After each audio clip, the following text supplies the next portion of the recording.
The transition to renewable energy in Africa has progressed impressively over the past decade, with many countries striving to increase their renewable energy capacity in recent years. This is the case of Egypt, Kenya, and South Africa. Thank you for joining us on Africa 24 English for another edition of Decryptage. With Akinwumi Adesina, President of the African Development Bank Group, we will look at the economic prospects of African countries from the point of view of the use of green energy. Mr. Akinwumi Adesina, welcome to Africa 24 English. You co-organized this summit on clean cooking in Africa. What were the major stakes of this high-level meeting? Well, first and foremost I just can't believe that we have in Africa 1.2 billion people, and take that to be 1.2 billion women that don't have access to clean cooking solutions in Africa. These are things that we take for granted in the developed countries. People just come into their homes and turn on the gas and they cook. But in Africa, they can't do that because they rely on charcoal, on firewood, on biomass. And the problem is that means you have in-house pollution. You're breathing in bad, air, and we lose 600,000 people. 300,000 women die every year because of that. And 300,000 kids on their back also die because of that. Why should that ever happen? Why did we even get used to something like that? And to just tell you how bad this is, you look at girls. Girls spend several hours going to find firewood, charcoal, biomass, and time they should be spending in school. Performance goes down, attendance in school goes down, productivity goes down. Many of them drop out of school just because you want to cook a meal. And then thinking an impact on the deforestation, right? By 2030, for example, if this continues, right, Africa will lose about 200 million hectares of forests just because of depending on firewood and charcoal. So basically what we decided to do is to say, well, look, enough is enough. African women are not different from women in other parts of the world. It's all about, yes, access to clean cooking solution, but it's more than that. It's also about having dignity. Development has to be with dignity. It's not acceptable that African women have to actually carry firewood and charcoal on their backs and so on just to cook a meal or die because of that. So we decided, I'm really very delighted that President Samia Suluhu Hassan of Tanzania took on this leadership role. So I am co-chair with her, along with the Prime Minister of Norway and Dr. Birol of the International Energy Agency, to bring everybody together to say, how do we make sure we have universal access to clean cooking energy by 2030? And how do you make sure that we can raise the financing to do that by 2030? And how do we get the political will, the action, the drive, the commitment of our leaders to allocate more resources to this particular issue? We're doing well on energy. We still have some ways to go, but we're not doing well at all as Africa when it comes to clean cooking energy. So this summit is exactly about that. According to experts, 80% of households in sub-Saharan Africa rely on biomass as an energy source for cooking, a practice that has adverse effects on health, gender equality, and the environment. What measures do you think need to be put in place to achieve clean cooking energy in Africa? That when I was a kid, I had a friend. She just, low-income neighborhood, didn't have access to clean cooking solutions, using kerosene, and just simply walked into a gas station to buy what was supposed to be kerosene. And they distilled for her petrol. She put it on the fire, lit it, she died, and the whole family died. Now, why in the world would something like that happen? And so that's why we decided that this time what is really needed to solve this particular issue is simply get the financing to do it. And that's why I announced today that the African Development Bank will now devote 20% of all of our financing for energy just to clean cooking solutions. And that means that we've committed to providing $2 billion towards providing clean cooking solutions for women at scale. And so I was delighted that today we were also joined by private sector folks. And I think they probably also raised another $2.1 billion. So I think we're doing well. The focus is on the issue. And I hope that we can deliver for the women because they waited for too long. On the sidelines of the 2023 Dubai Climate Change Conference COP28, you stated that Africa needs $4 billion a year in investment to provide clean cooking equipment to 250 million women by 2030.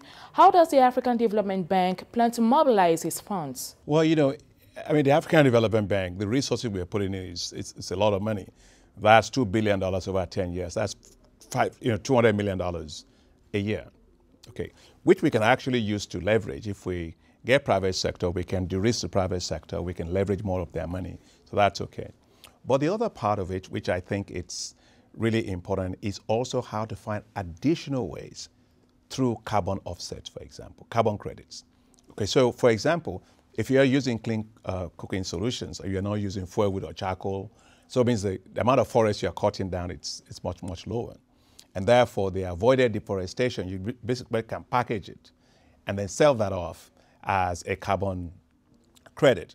So that money that you get from that carbon credit can be very significant. And you can use that to subsidize households that are poor households, low-income households that cannot afford either the cylinders, if you're looking at liquefied petroleum gas, or that need to have upfront capital costs to buy it, or to buy the fuel, the cost of actually buying it over time. You can subsidize it through that. So the bank will work on the issue of carbon credits to support greater resources for that. The bank itself is also going to use more of social bonds, like green bonds, to be able to mobilize more global capital that goes into green infrastructure, but also into this particular infrastructure. And I was delighted today when President Samir Suluhu Hassan just said it today, that the African Development Fund, which is the concessional financing window of the African Development Bank, she said, in the replenishment, because we're going to have a replenishment of it, every 3 years we have it. She said that in the next replenishment, there should be a $12 billion facility provided for women to have access to clean cooking in Africa. That means, because the replenishment cycle is 3 years, so that means $4 billion a year for 3-year cycle, and that will go a long way. So this is where we are. Those climate challenges will be on the menu during your next annual meeting. What are the challenges of this rendezvous in terms of international fundings? But also to think about the challenges ahead and how we can position ourselves in the reform of the global financial architecture to do more. So one of the key things we are going to talk about is Africa's transformation, the African Development Bank, and the reform of the global financial architecture. So we will have a lot of panel debates. But basically the discussion will be around debt. A lot more discussion will be about climate. A lot more discussion will be about how do you improve the functioning of the global financial architecture so it delivers more concessional financing for Africa. I mean, you take it for example today, Africa has significant amount of debt challenges. But those countries need more concessional financing.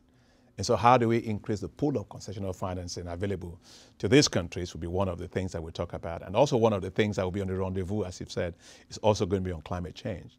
We were going to be having this meeting in Kenya, Tanzania, Rwanda, all just gone through floods. And you look at countries like Malawi and all the others, they have issues of drought, Zimbabwe, Zambia, and all that.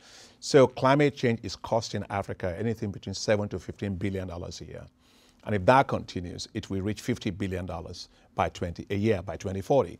And so we have to figure out a way in which we are able to increase climate financing for Africa and to make sure that the global climate financing architecture delivers for Africa. Because today Africa gets no more than 4% of the global financing for climate. And yet we are the ones that are disproportionately affected by the impact of climate change. So these and many other things will be on the agenda for this discussion. 60 years, it's above the golden age. What is the vision so far? Well, the vision is, interestingly, when I was elected president of the bank, first time in 2015, I came out and said we're going to do high fives in Africa. Light up and power Africa, universal access to electricity, feed Africa, industrialize Africa, integrate Africa, and improve the quality of life of the people of Africa. In the last 9 years, my 9th year as president of the bank, these strategies have impacted on more than lives of 400 million people.